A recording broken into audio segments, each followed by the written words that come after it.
Hello mga kumarites, good morning. Ayan, ngayon lang ako sinipag mag voice over, my gosh. So ayan, nagpe-prepare na ako ng aming pangtanghalian guys. So ayan, puro pangtanghalian lang ang aking mabablog ngayon kasi paggabi hindi tayo makapag-vlog guys, super busy na yan. So madali ako dyan. So ayan, so tad lang ako ng mga manok kasi ang gagawin ko is chicken curry. So ayan, nabili ko yan sa Robinson. Sa murang halaga lang yan guys, 170 lang ata yun.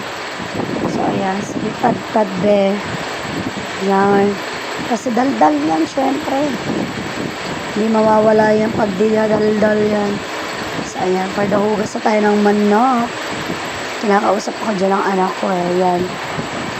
So ayan, tanggalin natin ang mga dugo-dugo ng manok. Tapos prepare na natin ang ating mga kailan. So ayan, carrots at patatas. Ayan, so ang binibili ko naman sa bayan guys, yung mga nakabalat na kasi. Nakabalat na siya, di na ako magbabalat. Fresh pa naman yan.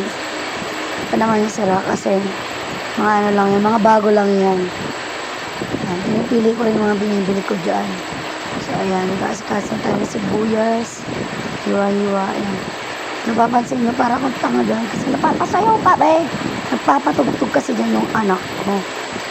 So ayan, bell pepper. Kailangan natin yan sa ating chicken curry. So fast forward. Yan, saing na rin ako agad para sabay na silang maluluto. So ayan guys, isang tip para hindi tayo napapanisan ng kanin. Huwag natin sasabunan ng kaldero. Yan. So ayan guys, kung papasin nyo itim na, hindi na matanggal yan. Ewan ko ba dyan na tayo maalis. So ayan, mahalaga no, luluto. Mahalaga may nalalamon ba? Diba? So ayan ba? Ang bilis ng mga pangyayari. So ayan, magluluto na agad tayo, be.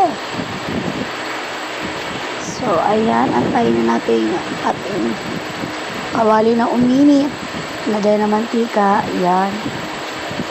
So prito muna natin ang carrots at patatas. Ang gulo ng camera, be, kasi inaayos ko yan. Ayan, para kitang kita. Ayan, prito, fast forward. Ayan, pinamadali ko na lang to guys kasi para hindi tayo mag-storytelling dito. Sobrang haba. Para kang sira. So, ayan. So, gisa na sibuyas. Ayan, lagay ng manok. So, antay lang natin yan ng tubig niya. Ayan, ba? Pakalimahin lang natin siya. So, lagyan natin konting patis para makaano na agad. Maka-absorb ng lasa. Ayan, tas paminta. Para may lasa na agad siya. So, ayan, sobrang fast forward. Nilagay ko ng ating mixture na may chicken curry powder. Tsaka ang ating patatas at carrots. Ayan, tiplahan na rin natin. Sobrang bilis lang ng mga ganap, be. Hindi ka magmiminadali. Sobrang padali sa buhay. So, ayun lang. Simmer lang yan at tapos na.